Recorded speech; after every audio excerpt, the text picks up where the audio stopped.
کے بعد عزیزان گرامی ہم سورہ بنی اسرائیل کی طرف آتے ہیں۔ قرآن مجید نے ایک اصول عطا فرمایا اور وہ اصول عدل کا ہے۔ عیسائیت نے ہمیں جو اصول دیا وہ عدل کا اصول نہیں ہے، وہ کفارے کا اصول ہے۔ حضرت آدم علیہ السلام کا گناہ اللہ تعالیٰ نے معاف نہیں کیا۔ اللہ تعالیٰ منتقم مزاج ہے، بدلے لیتا ہے۔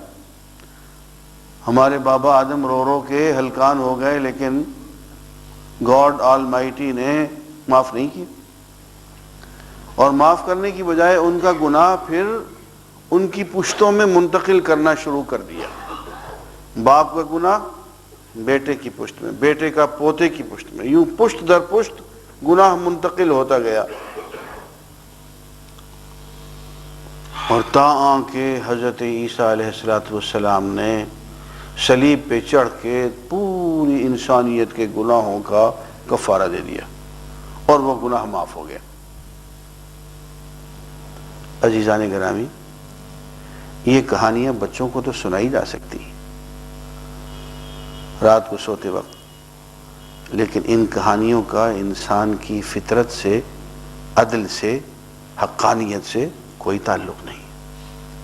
بھئی آدم نے گناہ کیا تو آدم بھگتے، آدم کا بیٹا کیوں بھگتے؟ یہ کہاں کی شرافت ہے، یہ کہاں کا عدل ہے؟ گناہ میں کروں میرا بیٹا بھگتے کیوں؟ کہاں کا عدل ہے؟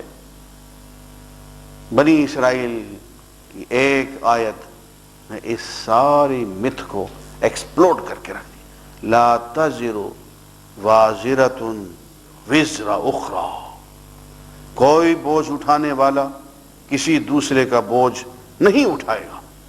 ہر شخص اپنا اپنا بوجھ خود اٹھائے۔ نیکیاں ہیں اس کا پھل خود لے، برائیاں ہیں اس کا گناہ، اس کی سزا خود بھگتے، کسی اور قسم میں۔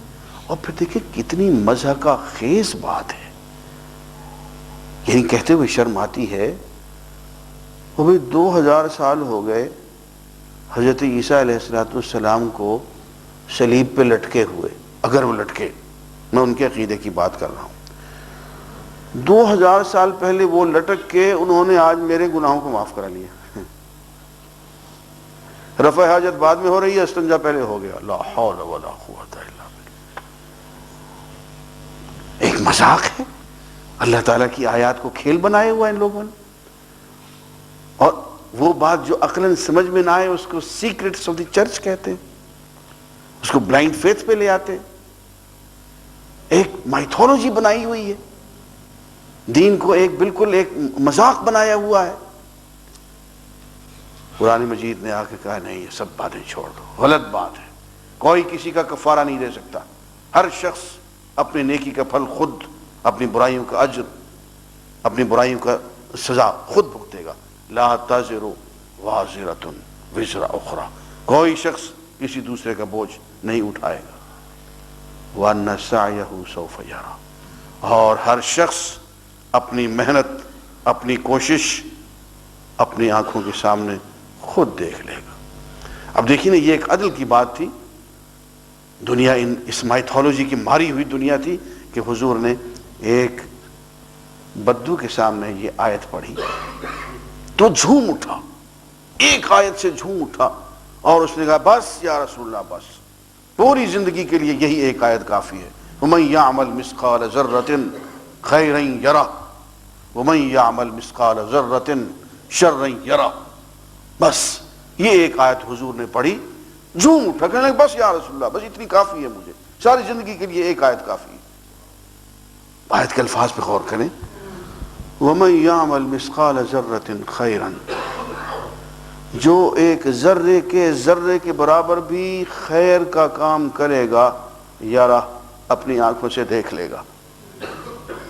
وَمَن يَعْمَلْ مِثْقَالَ ذَرَّةٍ شَرًّا يَرَهُ، اور جو ایک ذرے کے برابر بھی برائی کرے گا، قیامت کے دن اسے اپنی آنکھوں سے اپنے سامنے دیکھ لے گا۔ اقرأ کتابک کفا بنفسک اليوم علیک حسیبا، یہ تیرا نام اعمال ہے، خود پڑھ لے۔ آج کسی اور کو حساب کرانے کی ضرورت نہیں ہے، اپنا حساب خود ہی کر لو، اپنے بارے میں فیصلہ خود ہی کر لو۔ کفا بنفسک اليوم علیک حسیب، اپنے اعمال کی جزا اور سزا خود ہی طے کر لو۔ یہ ہوتا ہے عدل۔ یہ نہیں ہے کہ بیٹا گناہ کرے اور باپ اسی پہ سلی پہ لٹک جائے۔ یہ نہیں، دین میں عدل، یہی بات ہے حضور اکرم صلی اللہ علیہ وآلہ وسلم نے اپنی پیاری بیٹی سیدہ فاطمہ الزہرا سے فرمائی کہ یا فاطمہ اعملی اعملی اعملی، اے فاطمہ خود عمل کرو، خود عمل کرو، خود عمل کرو۔ اس غرے میں نہ رہنا کہ تم محمد رسول اللہ کی بیٹی ہو اور تم سے کوئی حساب نہیں لیا جائے گا، ایسا نہیں ہوگا۔ اور دیکھیں فاطمہ مخزومیہ نے چوری کر لی، حضور نے حکم دے دیا کہ ہاتھ کاٹ دو۔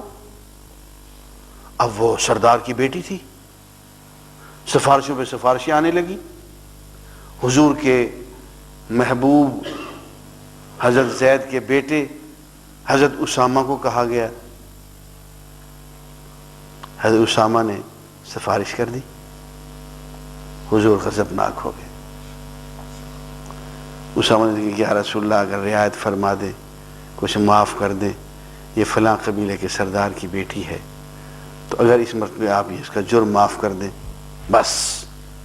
اسی بات پہ حضور غضبناک ہو گئے اور آپ نے اسامہ کو تو اس وقت کچھ نہیں کہا، آپ ممبر پہ تشریف لے آئے، آپ نے لوگوں کو جمع کیا، آپ نے کہا کہ دیکھو تم سے پہلے قومیں صرف اس لیے برباد ہو گئی ہیں کہ جب ان میں کوئی قبیلے کے سردار کوئی بڑا آدمی جرم کرتا تھا تو اس کو معاف کر دیا جاتا تھا، اور جب کوئی عام غریب آدمی جرم کرتا تھا تو اس پہ حد جاری کر دی جاتی تھی۔